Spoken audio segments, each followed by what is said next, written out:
Okay, hi everybody. So if you remember from before exam two, we had started talking about social influence. And social influence, as I mentioned, is kind of the bread and butter of social psychology because it deals with how we're influenced by other people. And we had talked about social influence with respect to conformity. Now, conformity, of course, is changing our behavior in order to fit in or conform with what we think other people are doing. And for the next few classes, we're still going to be talking about different types of social influence. But what we're going to do is we're going to ratchet up that social influence a little bit. So when we talk about conformity, what we saw is that people will often change their behavior to fit in with what they think other people are doing. But that conformity can happen even if other people aren't putting pressure on us to conform our behavior. What we're going to see over the next few classes are different types of social influence where people are deliberately trying to change our attitudes or our behaviors. And right now, what we're going to talk about for today's class is persuasion. And persuasion is an attempt to change people's attitudes. So with that being said, let's get started. Now, what we're going to see as a general theme when we talk about persuasion is that we often behave mindlessly. To some extent, we've seen hints of this already, right? So when we looked at heuristics and biases, for instance, what we saw is that we're often motivated to rely on heuristics to make complex judgments because we don't really like to think a lot.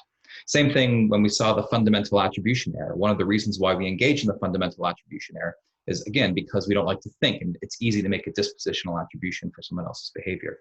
And that same idea that we don't like to think is going to come back into play when we talk about persuasion as well, in the sense that we often respond to certain cues mindlessly. And people who want to try to persuade us, whether it's politicians, whether it's companies that are trying to sell you products, they know this, and they will capitalize on this tendency that we have to respond mindlessly in an attempt to manipulate you. So we're going to see how this works. We're exposed, of course, to thousands of persuasion attempts every year, tens of thousands, right? In the form of advertisements. They're often trying to sell you various products, right? And a lot of what these advertisements are trying to do is to change your attitudes towards those products. If you develop a positive attitude towards their product, then presumably that means you're more likely to purchase their product. But of course, persuasion attempts can also occur for things like health behaviors, whether it's vaccination or something along those lines. This is a famous poster during World War II. This was a poster in an attempt to empower women to join the workforce when a lot of men were off fighting the war and they needed women to fill roles in the workforce. So this was an attempt to try to change people's attitudes towards women in the workforce. Of course, persuasion also covers things like propaganda. So this is another persuasion attempt. This was an attempt to try to get soldiers to not sleep with foreign women because they were afraid that the soldiers were going to get things like syphilis, gonorrhea, other STDs that would take them out of the war, right? So to try to prevent them from getting these sexually transmitted diseases, they would have ads like this. And of course, we can't really talk about propaganda without talking about Nazi Germany, led by Adolf Hitler, kind of the masters of propaganda. And so you can see in this poster is basically implying that Hitler is basically ordained by God, right? You see the light coming down from above. And so he's supposed to be this bold leader leading Germany forward in a sort of a propaganda attempt to change people's attitudes towards Hitler and Nazi Germany.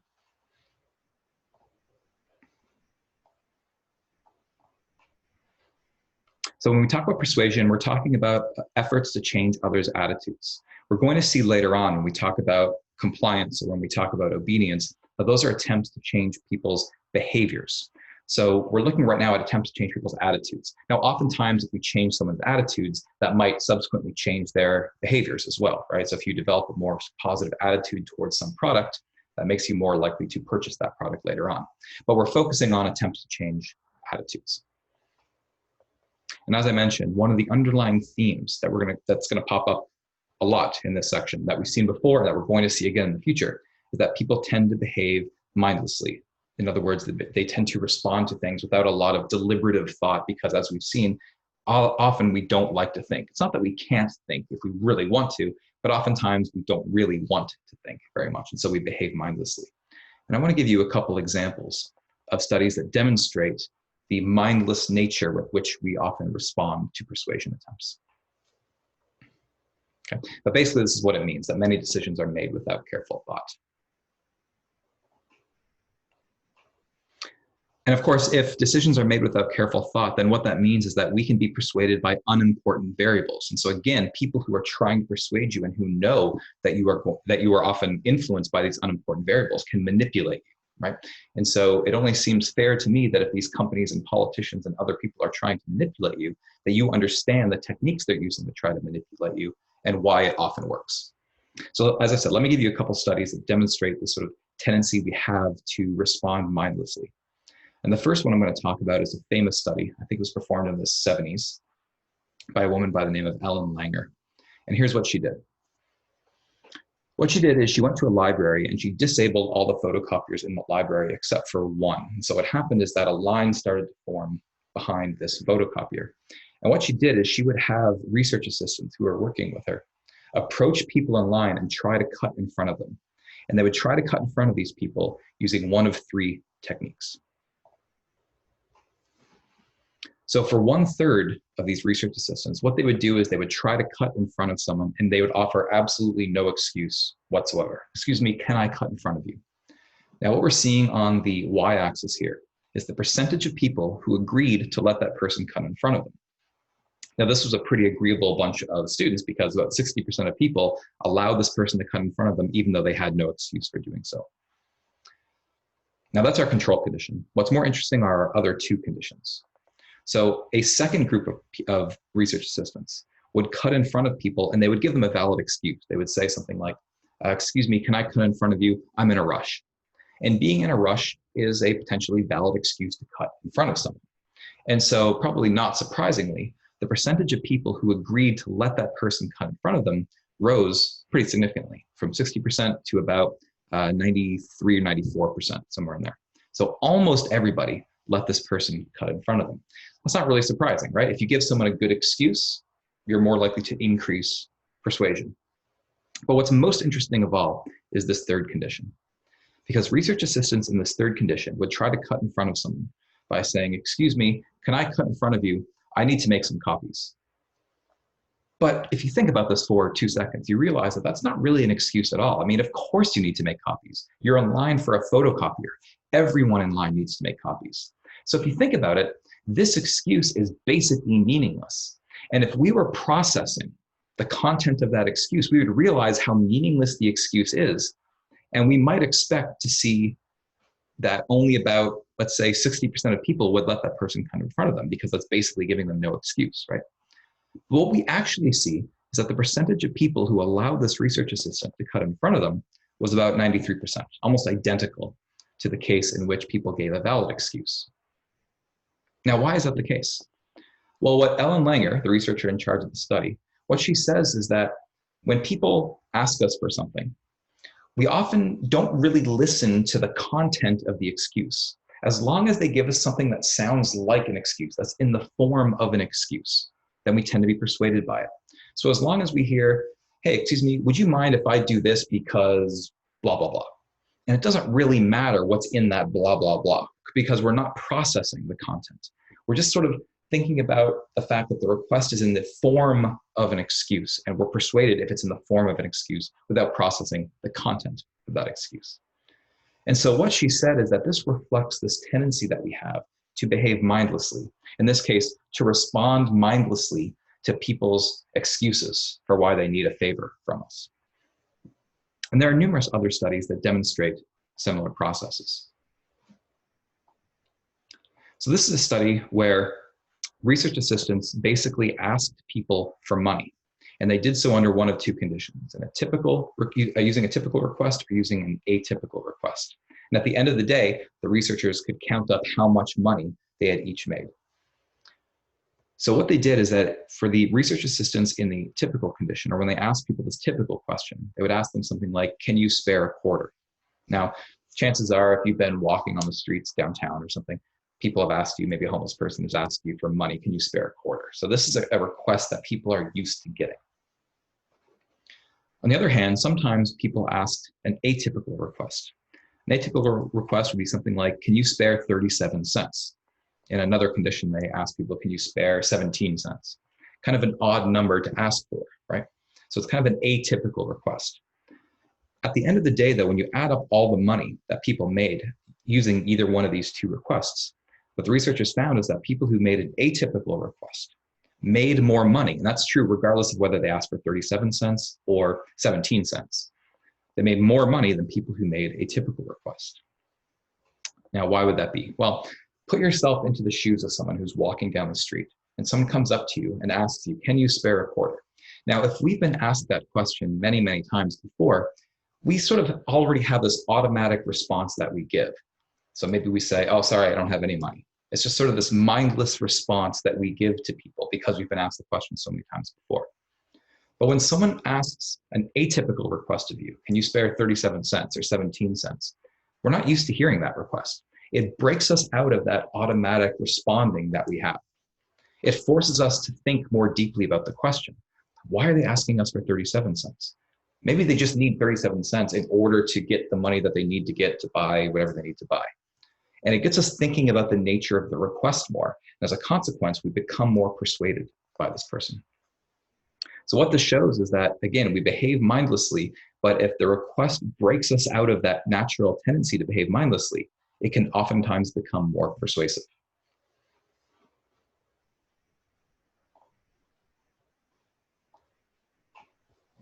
There are a number of theoretical models within social psychology that describe how we're persuaded and under what conditions we're persuaded by others. But by far the most common, most famous, is what's called the elaboration likelihood model of persuasion. This is sometimes abbreviated to the ELM, the elaboration likelihood model. Hence the name of this lecture is Mindlessness in the ELM. And I want to describe to you what the elaboration likelihood model states. Now, the basic assumption here is based on this idea that we just talked about, that we often behave mindlessly. The basic assumption is that people don't always have the motivation or the ability to evaluate all messages carefully. We sometimes do. Sometimes we are motivated, and sometimes we have the cognitive resources available to fully analyze a message. Just like in the decision-making section we talked about, sometimes we don't rely on heuristics. We can think deeply about a topic. But a lot of the time, we don't have that motivation or we don't have that ability. And under those conditions, we're going to be persuaded somewhat differently. So we have to keep that in mind, that we don't always have the motivation or ability to evaluate all messages carefully. According to the elaboration likelihood model, people can be along one of two routes, and we're going to explore this in more depth in a few minutes. But the basic idea here is that depending on which of these two routes to persuasion you're on, so if you have motivation and ability to think in depth, you're on one route, and if you don't have the motivation or the ability to think in depth, you're behaving more mindlessly, you're on a different route. And depending on which of those two routes you're on, a message might persuade you differently. Okay, the type of persuasion that occurs depends on the nature of the message and which of these two routes the audience is on.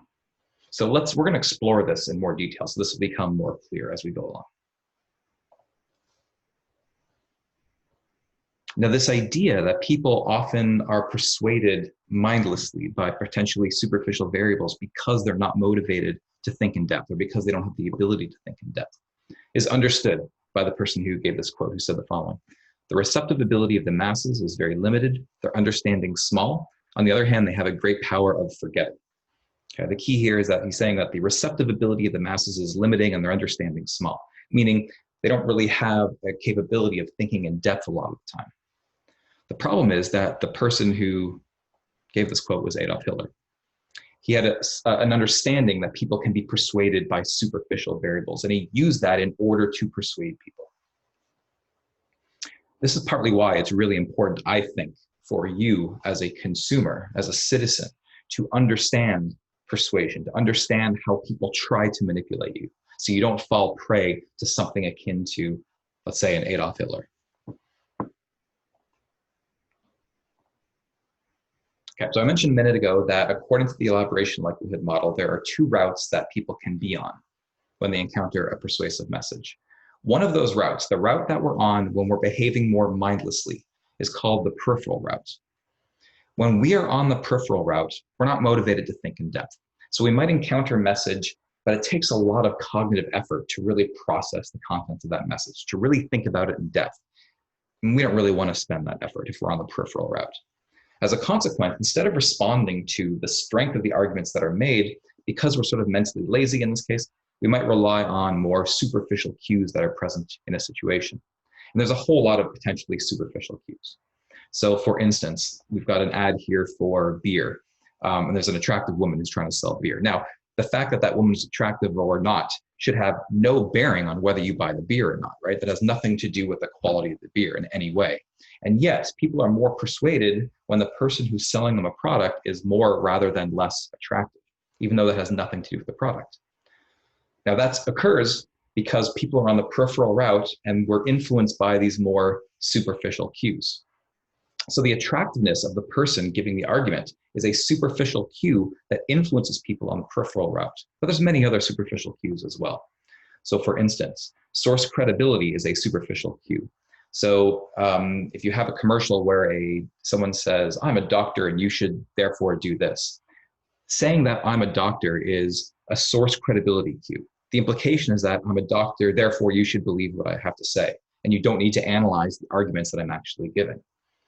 Now, being a doctor might be useful to know in some situations, but it's not sufficient in order to get you, or in order to persuade you, or it shouldn't be sufficient to persuade you, because many doctors can have wrong opinions on things, right?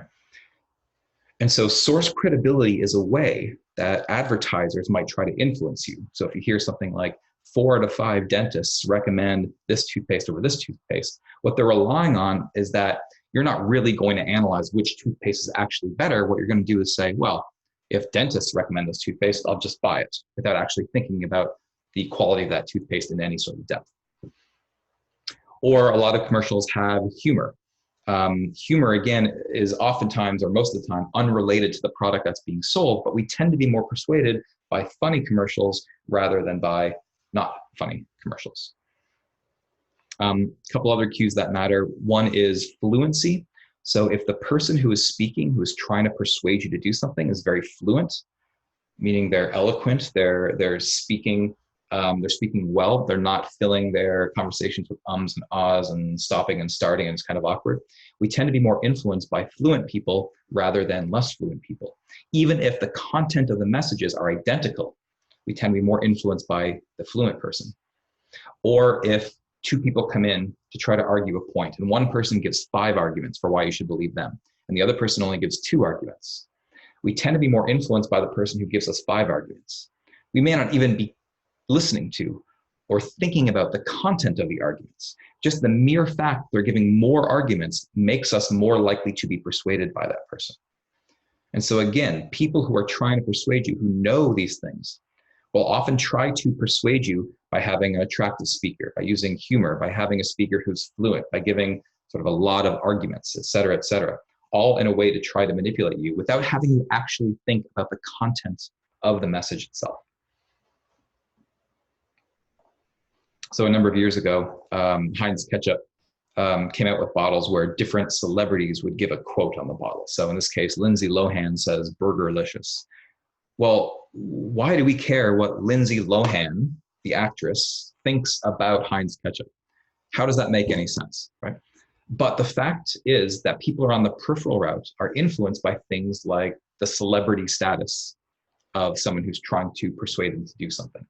And so if there's a celebrity that's suggesting we should buy something, that tends to persuade us more than if that person is not a celebrity. In contrast to the peripheral route is what's called the central route to persuasion. And people are on the central route to persuasion under those conditions where they have both the ability to think about the message, as well as the motivation to think about the content of the message. Now, as I've kind of been alluding to, arguably most of the time, we're not on the central route. We're on the peripheral route because we just don't have the cognitive resources to think about every single commercial, every single persuasive message we encounter. We don't have the time to analyze everything because most of the time, those messages may not be relevant to us. They don't really matter, right? So we're on the peripheral route. But there are conditions where we can be on the central route. If we are looking to buy a car, we're much more likely to pay attention to a car commercial. right? We're more likely to think in depth about the message that's being given because it's relevant to us. So under those conditions, we're on what's called the central route to persuasion. People who are on the central route to persuasion are thinking exclusively about the content of the message that's being given to them. So the quality of the arguments that are being made, for instance, or the coherence of the arguments, whether they all fit together. People on the central route are not paying attention, not nearly as much anyway, to things like the attractiveness of the speaker, or the source credibility of the speaker, or humor, or the fluency of the person speaking.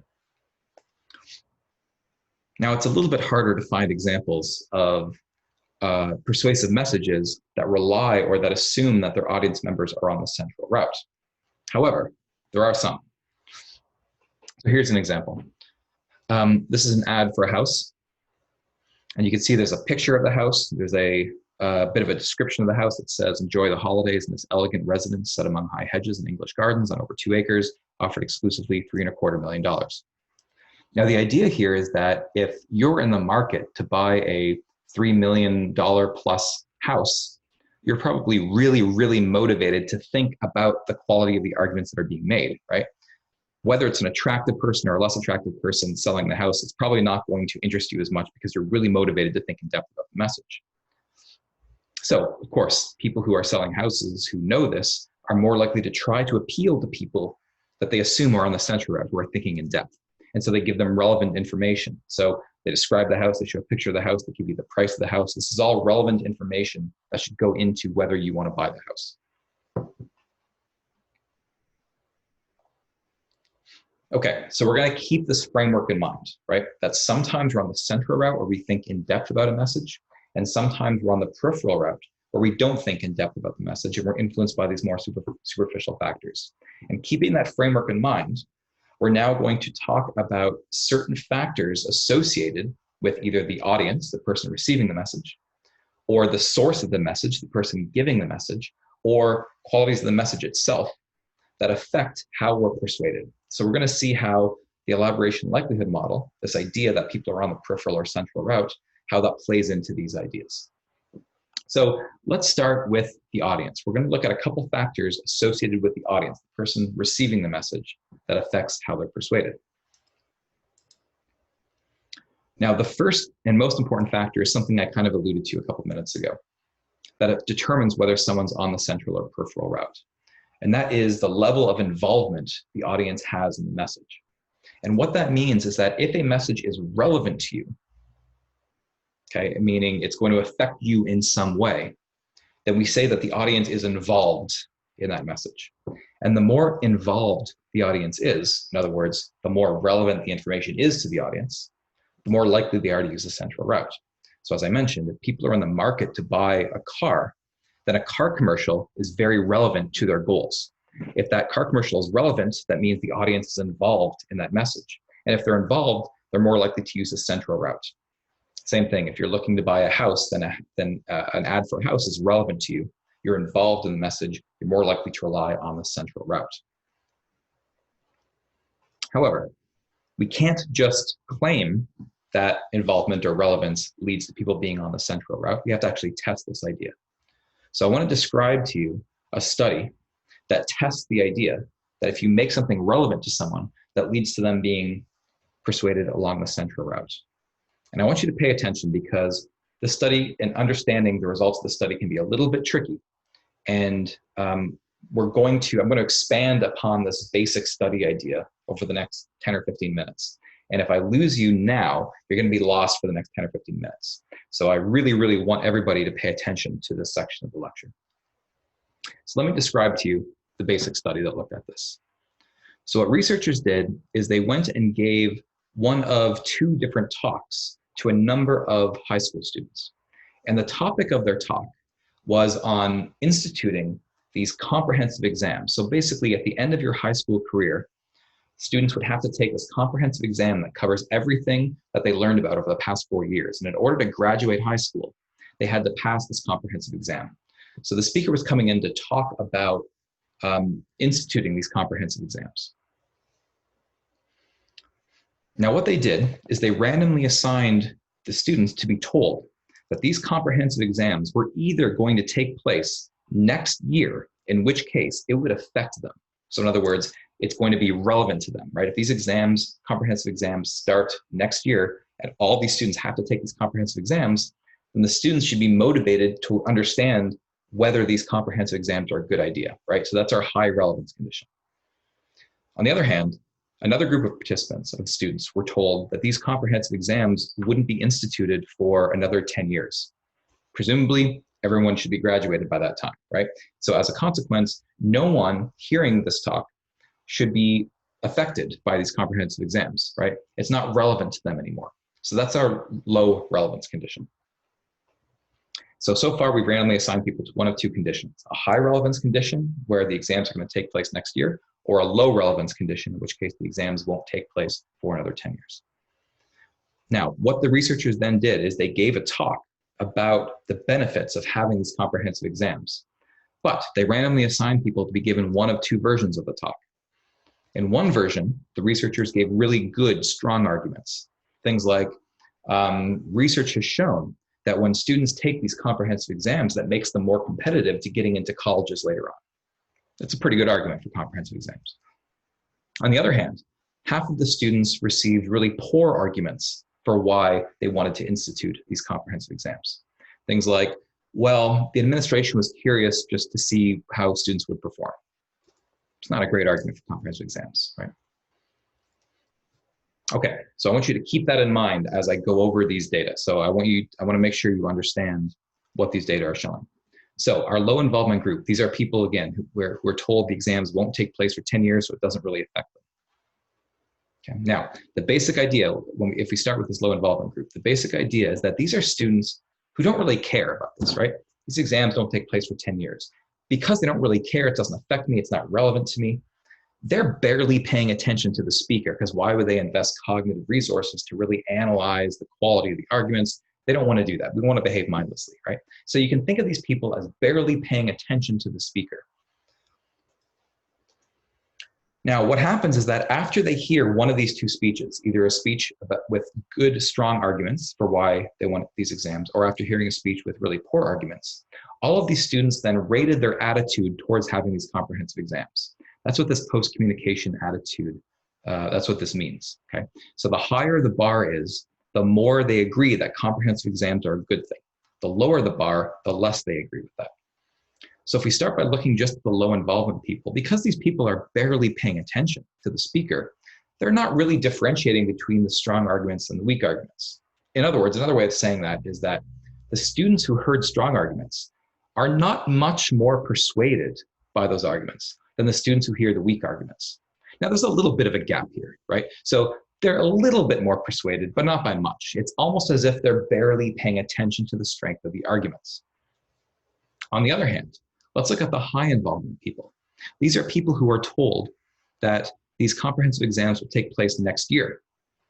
That's really relevant to them. They're going to have to take these comprehensive exams. So they're really motivated in trying to figure out, is this a good idea or a bad idea?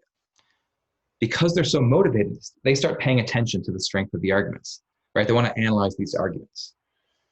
You can say that these high involvement people, in other words, are on the central route to persuasion. When you're on the central route, you analyze the strength of the arguments. So what that means is that for these students, those students who heard really good arguments for why these comprehensive exams should take place, they recognize that these are good arguments, right? As a consequence, they become very persuaded by them. That's why this red bar is so high. They become convinced that, you know what, comprehensive exams are a good thing. On the other hand, the people who hear weak arguments, this blue bar, they immediately recognize these are really bad arguments, right? Because they're bad arguments, they're not influenced at all by the arguments. That's why the blue bar is so low. So overall, what these data mean is that the high involvement people who are on the central route to persuasion are paying attention to the strength of the arguments. They're persuaded by strong arguments, and they're not persuaded by weak arguments. They're on the central route to persuasion. The low involvement people, on the other hand, they don't care about the exams. It doesn't affect them. They're barely paying attention to the speaker. As a consequence, they're barely differentiating between strong arguments and weak arguments. They're almost equally influenced by both. In other words, they're on the peripheral route where they're not paying attention to the strength of arguments. That's the basic idea behind these graphs. Now, I'm going to do one little thing. I want to make sure I don't lose you when I do this, because I'm presenting these data as bar graphs, but I can also present these data as line graphs. So for instance, what I could do is take a line and connect the top of the two red bars. And I can take a blue line and connect the top of the two blue bars. And I can take away the bars themselves, and I end up with this. These are the exact same data that I just previously showed you in bar graph form. But by presenting them in line graph form, it shows you this pattern, okay? And here's how to interpret this pattern. You see how there's very little gap. The low involvement people, there's very little gap in terms of how much they're persuaded by strong or weak arguments. When there's little gap, like these people, when there's a very little gap, that means that these people are not persuaded by this factor. They're not paying attention to strength of arguments in this case. On the other hand, you see on the right-hand side, there's a big gap, right? Again, that's showing the high involvement people are persuaded by strong arguments and not persuaded at all by weak arguments.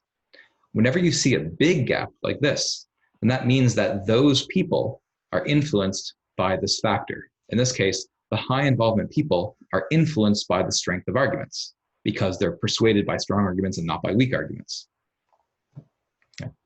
In other words, involved people or highly involved people respond to the strength of the arguments because they're on the central route to persuasion. Okay. This is the basic idea behind these types of studies that will manipulate some factor. In this case, they manipulate involvement, and they see if people respond differently to strength of arguments. Now, what we're going to see in the next few minutes is I'm going to put a little bit of a twist on this basic study idea. So if you're lost with this idea, I suggest you rewind and rewatch this section. If you're still with me, let's keep going. Okay, so we've seen one factor that affects how we're persuaded. That's our level of involvement or the relevance of the issue to us.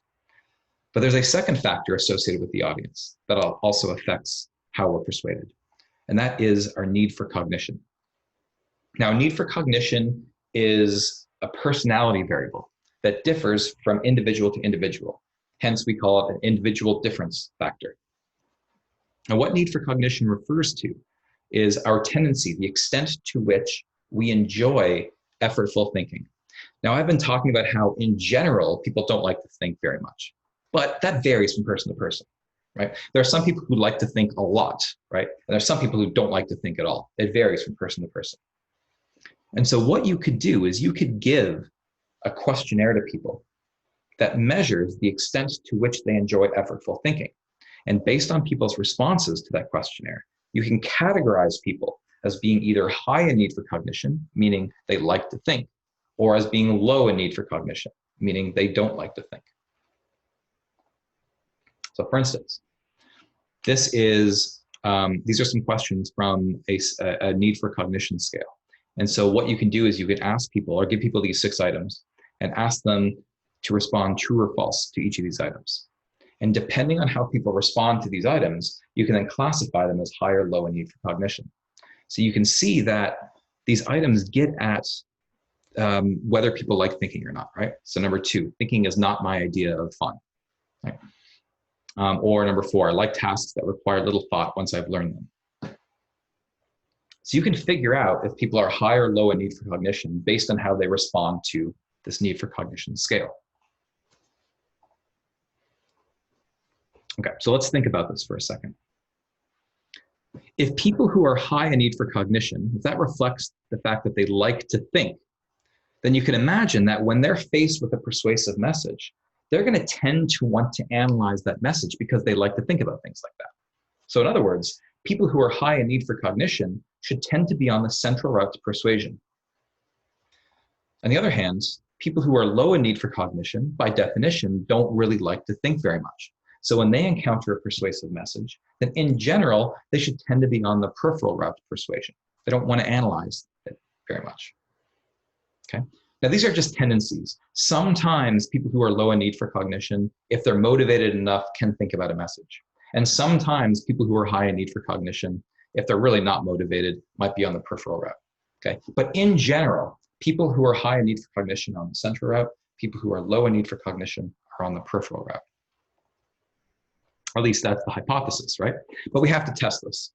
And so what some researchers did is they used that same basic paradigm that I just described to you, but they put a little twist on it. So let's look at that again. Now remember, when I first described this experiment, what the researchers did is they randomly assigned people to be either high in involvement or low in involvement, right? Well, in this case, we're going to forget about that factor. We're going to have everyone high in involvement. So in other words, these researchers are going to come in, they're going to give a talk to students about these comprehensive exams, and they're going to tell everybody that these exams are going to take place at the end of their 4th year. So everybody is highly involved in this case, okay? But now what they did is that they gave a questionnaire to these students to measure their need for cognition. And based on the responses to that questionnaire, they can classify any individual student as being either high in need for cognition or low in need for cognition, meaning they like to think if they're high in need for cognition, they don't like to think if they're low. So that's what this x-axis is here. So they, again, they gave a talk to these students about having these comprehensive exams. And again, what they do is for half the students, they give really strong arguments, and for half the students, they give really weak arguments, just like we saw before. And again, what we're measuring is after the talk, these students' attitudes towards comprehensive exams. Okay, so high scores like this means they really like having comprehensive exams. Low scores means they don't like the idea of having comprehensive exams. Now remember, the general rule for these graphs is that you look at this x-axis and you figure out which side is there a gap and which side is there a smaller gap. So in this case, the smaller gap is on the left, right? What this means is that these people, wherever the small gap is, that means that these people, in this case, people who are low in need for cognition, they're not responding to this factor. They're not responding to strength of arguments. And that makes sense, right? Because people who are low in need for cognition, they don't like to think very much. They're not analyzing the arguments that are being made, right? Because they don't want to think, they're barely paying attention to the speakers.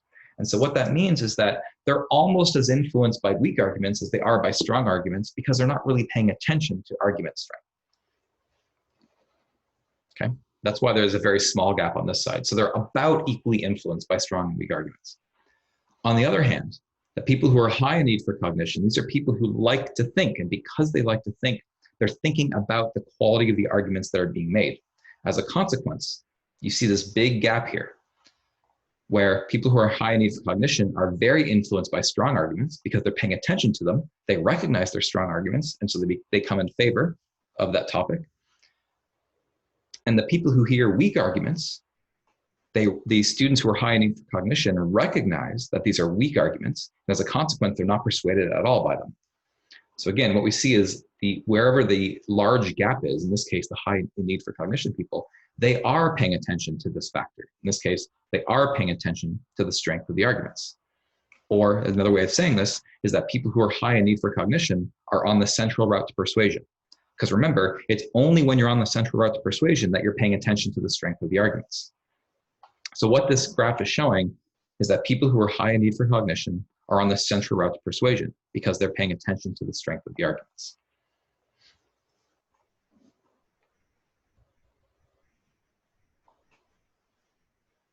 Okay, so we've looked at two factors associated with the audience that affects how they're persuaded.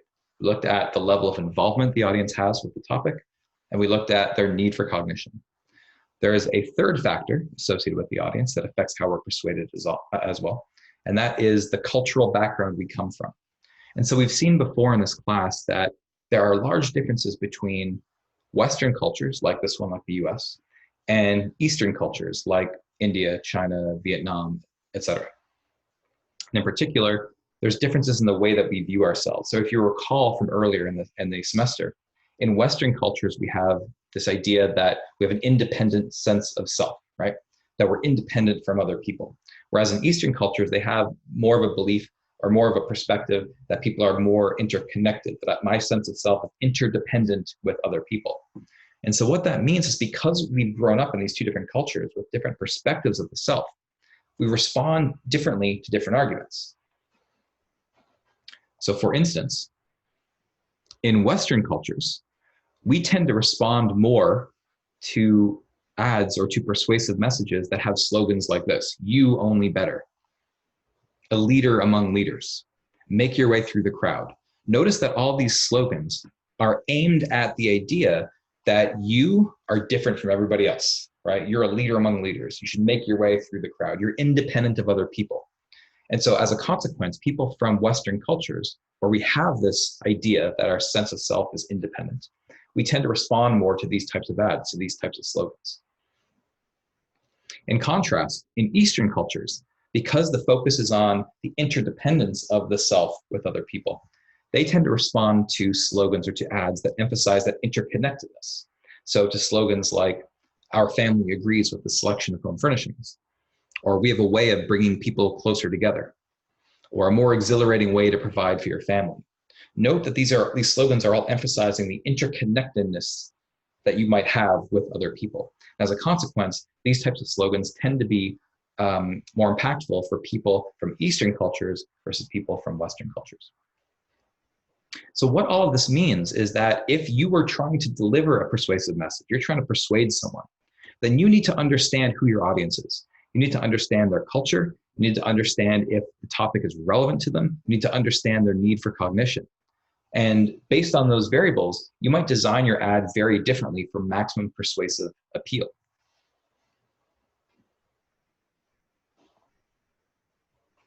Okay, so these are all factors that were associated with the audience that affects how they're persuaded. But there's also factors associated with the source of the message, the person giving the persuasive message, that affects how people are persuaded by that message as well. And one of the most obvious factors associated with the source of the message is the credibility of the person giving the message. So presumably, throughout the semester, you've listened to me as I've lectured about social psychology, and hopefully you believe what I'm saying. And part of the reason for why you believe what I'm saying is because you perceive me as having some expertise, right? I'm a professor hired at FIU. I got my doctorate degree in social psychology. So I have some amount of expertise on the topic. And so I'm probably going to be somewhat persuasive to you because you see me as having that expertise. Because I have expertise, that leads me to be perceived as being credible. But expertise alone is not enough to make someone credible, because maybe you're looking to buy a used car, and a used car salesman has a lot of expertise with cars, but you don't necessarily trust them. And so for someone to be credible, they have to have both perceived expertise as well as trustworthiness. And if they're lacking in either one of these variables, then we tend not to view that person as credible. So speakers who have expertise and speakers who are perceived as being trustworthy tend to be more persuasive than people who, because they're perceived to be more credible, compared to people who lack these characteristics.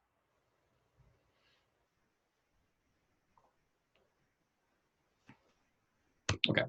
What I'm going to do is put another little spin on that basic experimental paradigm that I presented to you already. Okay. So here's the idea. So again, we're going back to this basic experimental paradigm. We want to test to see if, in this case, expertise matters. If the expertise of the speaker affects how people are persuaded. We want to test this using this paradigm. So again, what the researchers do is they go to a group of college students, they go to a group of high school students.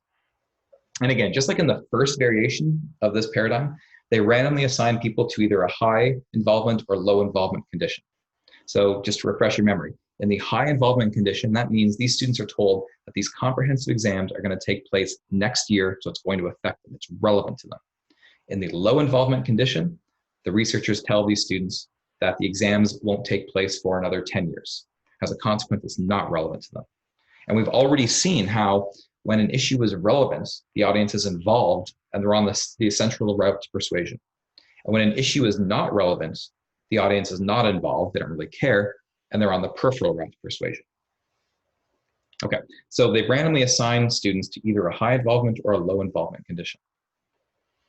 Now, in the original version of the study that I described to you, what they then did is they gave either strong or weak arguments for why they should have these comprehensive exams. Forget about that. Now what the researchers are going to do is everybody, all the students are going to get the exact same speech about why these comprehensive exams should take place. However, for half of the students, they're told that the person giving the speech is a high credibility source. They're a professor of education. For the other half of the students, they're told that the person giving the speech is a low credibility source. they're told that this person is a high school student. Regardless of what the students are told, though, the person giving the talk gives the exact same talk. So everyone hears the exact same speech. Finally, after hearing the speech, all of the students, again, rate their attitudes towards these comprehensive exams. And that's what I'm going to display in this graph here. So again, if this variable is high, then that means that the students were persuaded. They agree that comprehensive exams are a good thing. If it's low, that means the students think the comprehensive exams are a bad thing. So let's take a look at what these data show us. Well, remember the general rule, right? In interpreting these graphs, what you do is you find where there's no gap, or there's a smaller gap. So in that case, that's the high involvement people. And what that means is that these people do not care about this factor. Now, this makes sense, right? Because what this is showing is that the high involvement people, the people who care about the issue, it's relevant to them because these exams are going to take place next year. They're motivated to figure out if these exams are a good thing. And as a consequence, they don't care about the expertise of the source. They don't care if the person talking is a professor or high school student. All they care about are the arguments that are being made. Remember, people on the central route, the only thing they care about is the strength of the arguments. They don't care about expertise. And because the arguments are the same, because remember, everyone hears the exact same speech.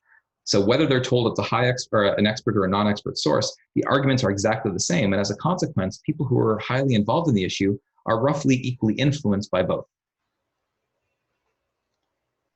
On the other hand, the low involvement people, that's where the gap is, right? That means that these people, the low involvement people, are paying attention to this factor. They're paying attention to the expertise of the speaker. So what this is showing is that if they're told that the speaker is an expert source, a professor of education, they get really convinced that these comprehensive exams are a good thing. If, on the other hand, they're told that the speaker who's making these arguments, who's giving the speech, is a non-expert source, just some high school student, they're not influenced by the arguments, even though the arguments are exactly identical in both cases. So imagine it this way. If you're a low involvement person, you don't really care about the issue. You're not going to pay attention to the speaker. So I'll tell you what, if they say they're a professor, I'll just believe them. If they say they're a high school student, I'm not going to believe them at all. That's basically what's happening here. But again, the high involvement people, they don't do that because they want to know about the arguments. So the lack of a gap here is again indicating, it's indicating that they are not paying attention to the expertise of the source. The large gap here for the low involvement people is indicating that they do pay attention to the expertise of the source. They're being influenced differently depending on whether the source is said to be an expert or a non-expert, even though the arguments that they're making are identical in both cases. Okay, so you should know how to interpret these graphs. And remember, I've said it before, I'm going to say it one more time. The general rule for interpreting these graphs is wherever there is a little gap, that means that those people are not paying attention to this factor. Wherever you see a gap, that means that those people are paying attention to this factor. And that general rule will hold regardless of what this factor is, regardless of what the x-axis is.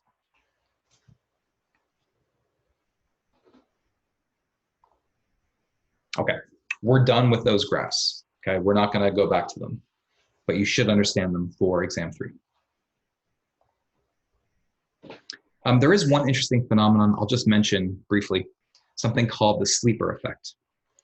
The sleeper effect is a phenomenon whereby if you were to encounter a message from a low credibility source, so let's say, for instance, you are shopping and you're checking out, and you see on one of the tabloids at the checkout, scientists find cure for cancer, but it's on the National Enquirer. And the National Enquirer is known for not being very credible, right? So you don't really believe it. You know that the National Enquirer, you can't believe it. So you don't believe that scientists have found a cure for cancer. So you're not affected by this message at all. But let's say over the course of the next couple of weeks, 2 weeks later, let's say, you remember that you read an article saying that scientists found a cure for cancer, but you can't remember where you read that article. You can't remember where it was, right? You've forgotten that it's in the National Enquirer. What that means is that because you remember the message, but you've forgotten the source of the message, you've forgotten that it comes from a low credibility source, that message gets more persuasive over time. Because when we initially encounter it, we immediately discount it. It comes from the National Enquirer, we don't believe it. But over 2 weeks, we forgot that it came from the National Enquirer. But because we still remember the message, we're more influenced by that message later on. And so this idea that we can become more persuaded over time, that's known as the sleeper effect.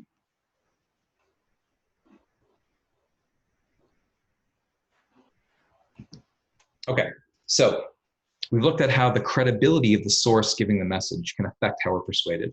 Let's look at a second factor related to the source that affects how we're persuaded, and that is likability. And the basic idea here is that we're more persuaded, or at least if we're on the peripheral route, we're more persuaded by people we find more likable.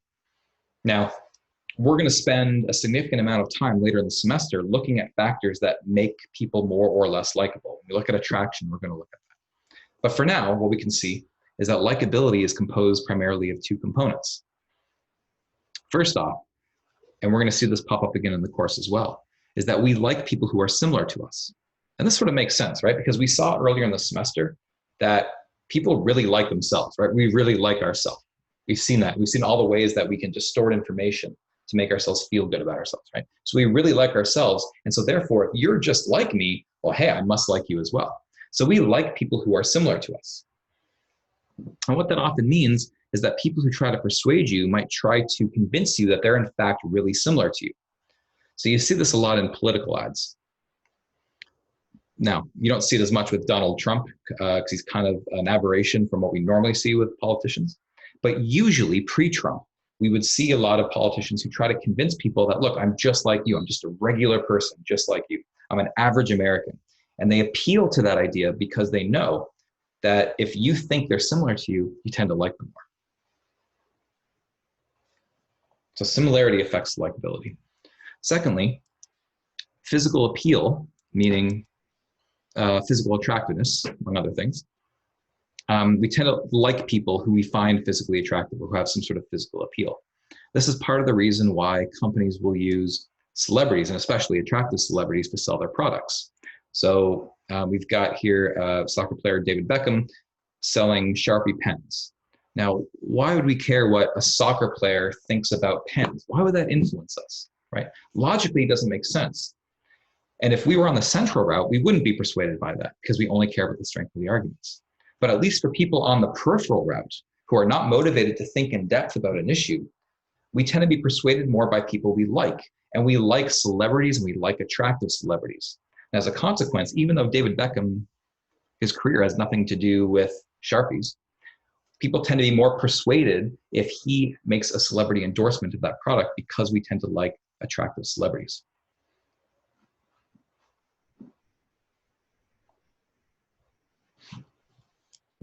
Okay, so we've seen factors associated with the audience, and we've seen factors associated with the source of the message that can affect how we're persuaded.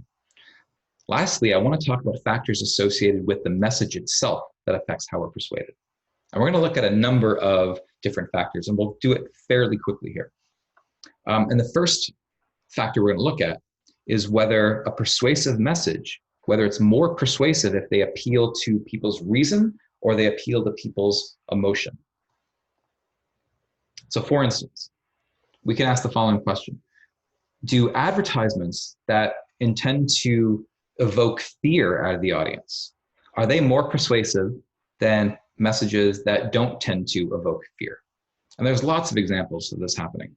You see this a lot with politicians who say, if my opponent is elected, here's all the things that are going to happen, right? So do those messages that evoke fear to people, are they actually effective? Here's another example. These are some ads that are trying to use fear to get people to stop taking drugs. So cocaine doesn't make you sexy, it makes you dead.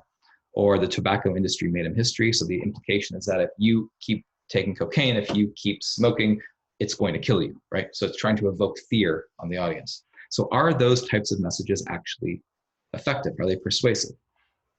And the answer, which is the same answer for almost everything we're going to talk about in this section, is it depends. Okay? Under some conditions, fear can cause significant attitude change, but only if the audience is told how to avoid that outcome, how to avoid that danger.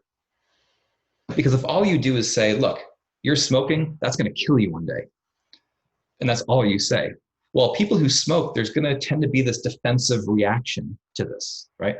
And they might dismiss the ad entirely.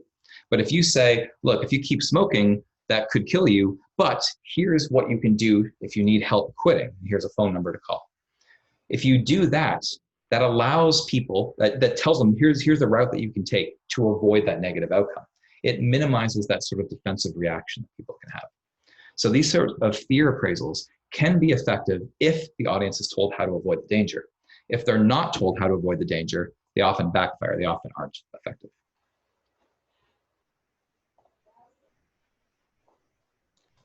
Okay, second question. Are people more persuaded if they're in a good mood or a bad mood or a neutral mood? Okay. Well, what research shows that, again, it kind of depends here. What tends to happen is that if you're in a good mood, then you're more likely to rely on the peripheral route versus the central route. It's not that if you're in a good mood, you're more or less persuadable. It just affects which route you tend to be on. And that's partly because if we're happy, thinking in depth about an issue, that's not really fun to us. We want to maintain that happy mood. And thinking in depth about an issue might get rid of that happy mood. So we tend to just rely on more superficial cues. Okay, so being in a good mood leads you in general to rely on the peripheral route, to be more affected by those sorts of cues, to be less likely to consider the strength of the arguments that are being made. And there's a number of studies that show this. For instance, they've looked at people's tendency to be influenced or persuaded by commercials if they're watching either a comedy or a drama. And people who are watching a comedy are more likely to use these superficial peripheral route cues than people who are watching a drama because they're in a better mood. Or another study has shown that people who are eating popcorn while watching commercials are more persuaded along the peripheral route than people who are not eating while watching commercials, because eating puts us in a happy mood.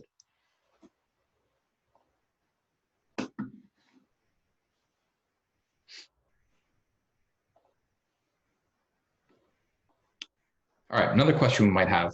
Let's say that you are trying to convince a group of people who all have one attitude. You're trying to convince them, look, you're trying to persuade them they should adopt this different attitude. The question is, how discrepant a position should you take? You've got a couple options. You could take as extreme a position as possible to try to pull them a little bit towards you, or you could take sort of a moderately discrepant position, something that's not too off from what they believe, but a little bit, to see if that'll pull them towards you. So what should you do? Should you take an extreme position or just a moderate position if you want to maximize persuasion? How discrepant should your message be from the position the audience has?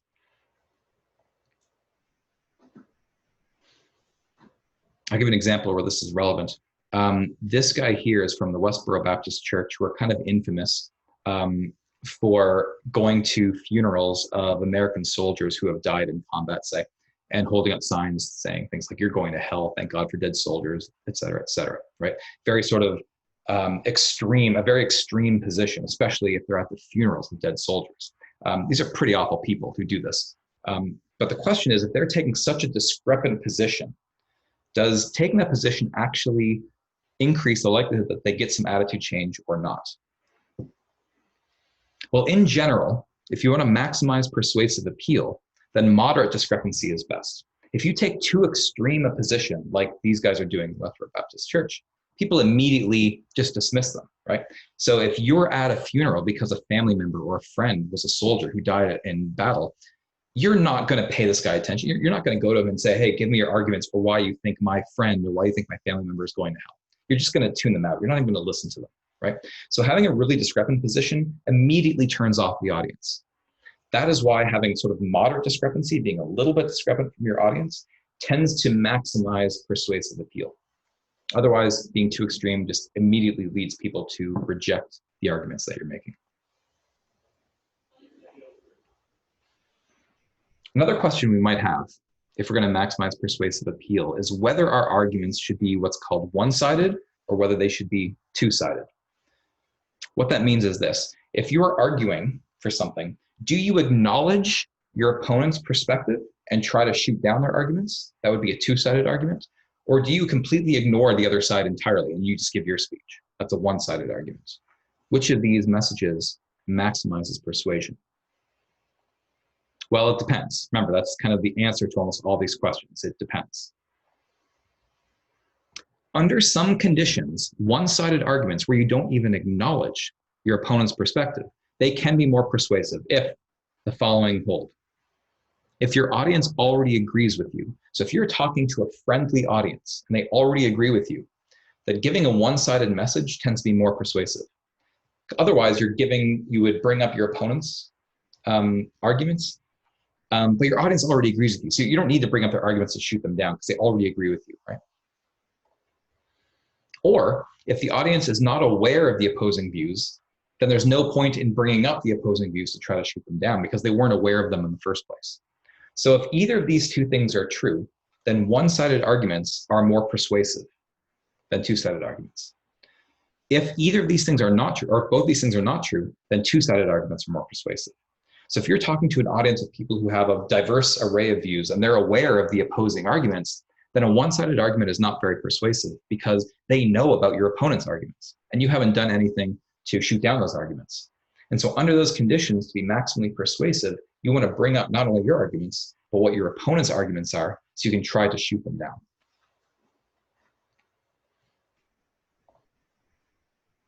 Okay. So otherwise, if these things do not hold, then two-sided arguments are more persuasive. What about the timing of your message? Let's say you've got an audience and they're listening to you give a speech and they're listening to your opponent give a speech. Is it better to go first or last? What maximizes persuasion of your audience? Remember, the answer is always in the section, it depends. In this case, what it depends on is time. And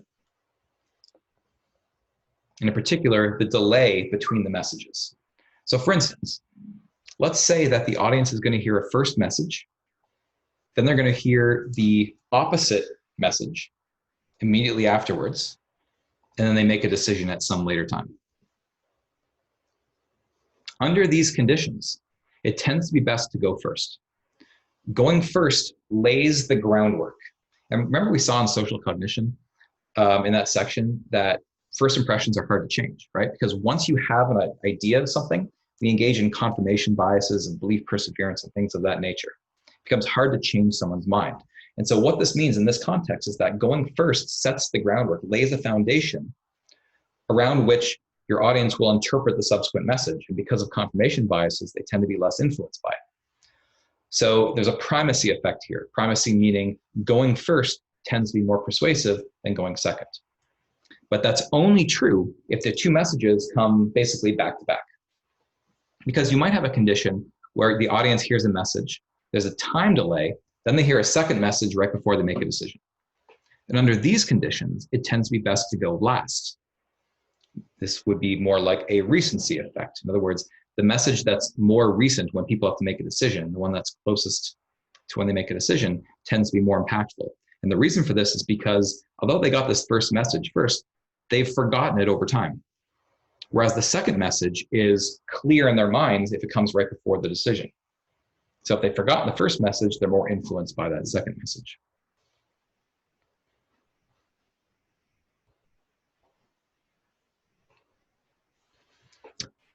All right, well, what about subliminal messages? So you might have heard about subliminal messages, right? So these are messages that are displayed to people at a level that's below their conscious awareness. So I could, for instance, on the screen right now, be flashing some statement like, you are thirsty or something like that. And I could be doing it so quickly that it doesn't even register in your conscious awareness. I'd be giving you a subliminal message in that case. You weren't even aware of having seen these messages. And the question is, are subliminal messages effective?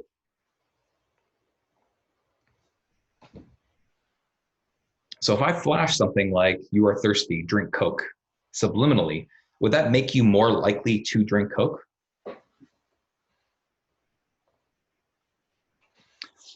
Well, in fact, this happened in the 1950s. A guy who owned a drive-in movie theater. He claimed that he was flashing subliminal messages on the movie screen saying, eat popcorn, drink Coke. And that as a result of flashing those subliminal messages, and they were flashed so quickly, people weren't even aware of seeing them. As a result of flashing those messages, he increased popcorn sales and Coke sales. Now, this wasn't really a study, it was just one guy's claim.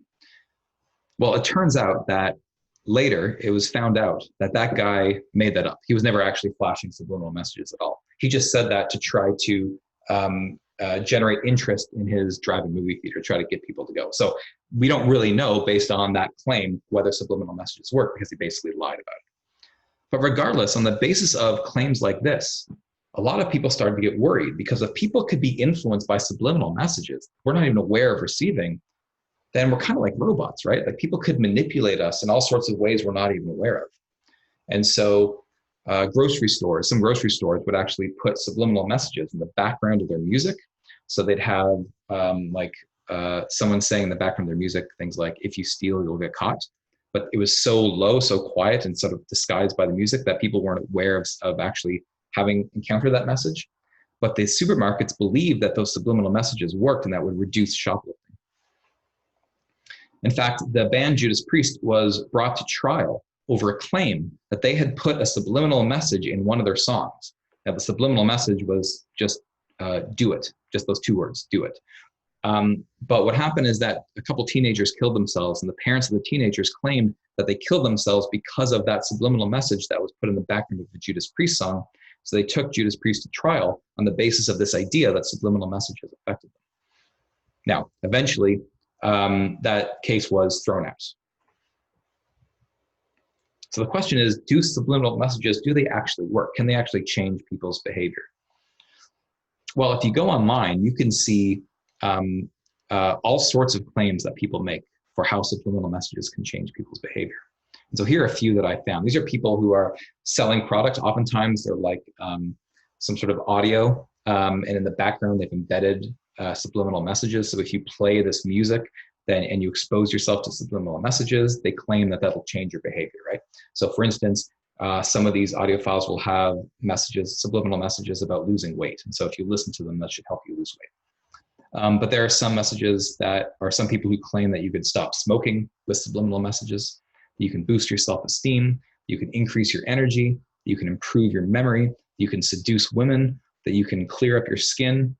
Apparently acne responds to this, that you could stop stuttering, that you can stop bedwetting if that's an issue for you.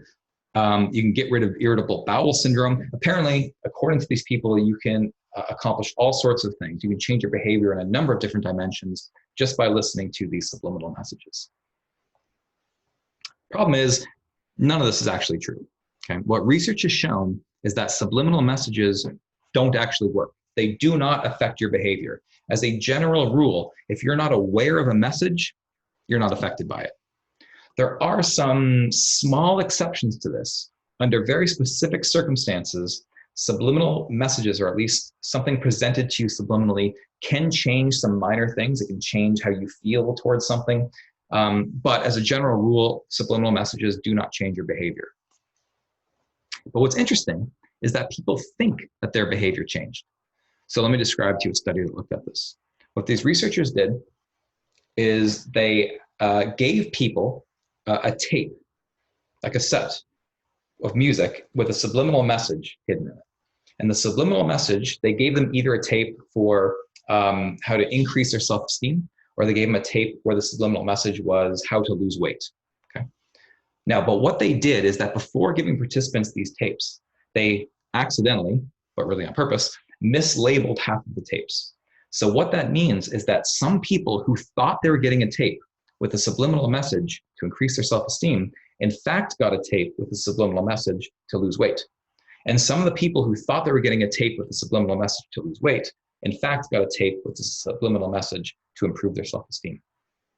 So all the participants go home with their tapes, they listen to them over the course of a couple of weeks, they come back into the lab, and the researchers ask them a number of questions, including, has your self-esteem changed in the past 2 weeks? Have you lost weight in the past 2 weeks?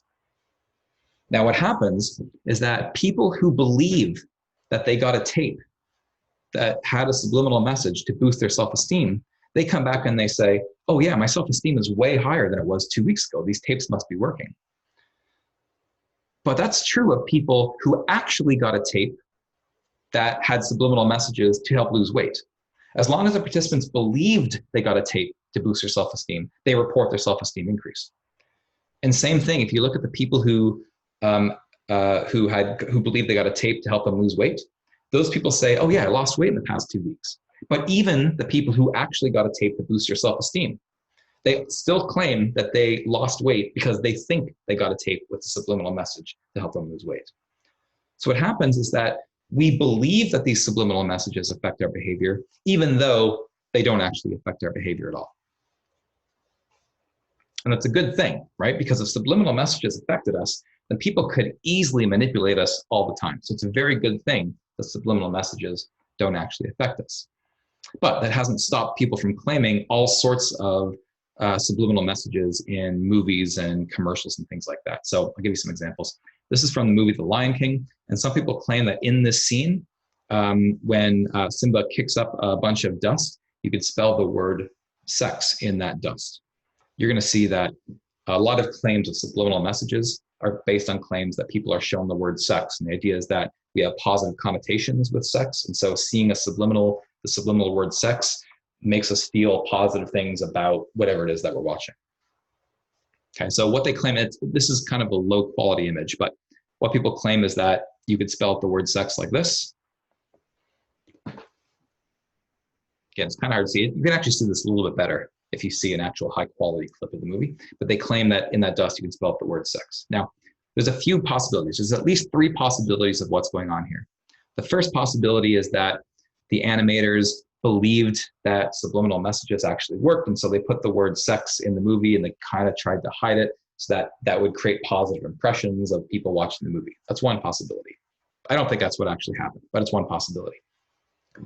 A second possibility is that the special effects team wanted to put a little Easter egg in the movie. They wanted to call out, basically have a shout out to themselves, right? And how do you shorten special effects? SFX, which is very similar to SEX, just without this little tiny thing here, right? So what this could really be is SFX for special effects, but people are misinterpreting it and seeing SEX for sex. So it could be that it's not a subliminal message with the word sex at all. A third possibility is that maybe there was no attempt to hide anything in this movie. What often happens is that we as humans have a tendency to see patterns in random noise and random data. Because of that, if you show people some random data, like you show them like, snow on a TV screen when it's all fuzzy, or you show them like this random dust particles, people will start to see patterns that don't actually exist. And it's possible that people are seeing a pattern. If they expect to see a pattern, if they're looking for a subliminal message, they might be able to force one onto these random data that don't actually exist. So that's another possibility. This is back in the 80s, and Pepsi came out with this can. You can tell from the 80s by the design. And if you lined up the cans just right, you can see how it spells SEX kind of down the side, or at least some people claim that it did. And they claim that this was a subliminal message that Pepsi was using in their cans. Here's an ad, and I'll give you a second to try to see if you can see the supposed subliminal message in this ad. And what I'll do is I'll zoom in on a section of this ad. You guys see it yet? Look right here. Some people claim that this is S, a lowercase e, and an X, again, spelling out the word sex. Now, I'm skeptical of this one. This could be another instance where people are seeing patterns in sort of a random collection of data, especially if people are looking for the word sex. They might be able to sort of force it onto this, even though there's no intent on the animators to actually put the word in there. This is an example where the advertisers did deliberately try to put a subliminal message in the ad. I assume that's because they believe that the subliminal message would actually affect sales of their gin. Again, I'll give you a second to see if you can spot this.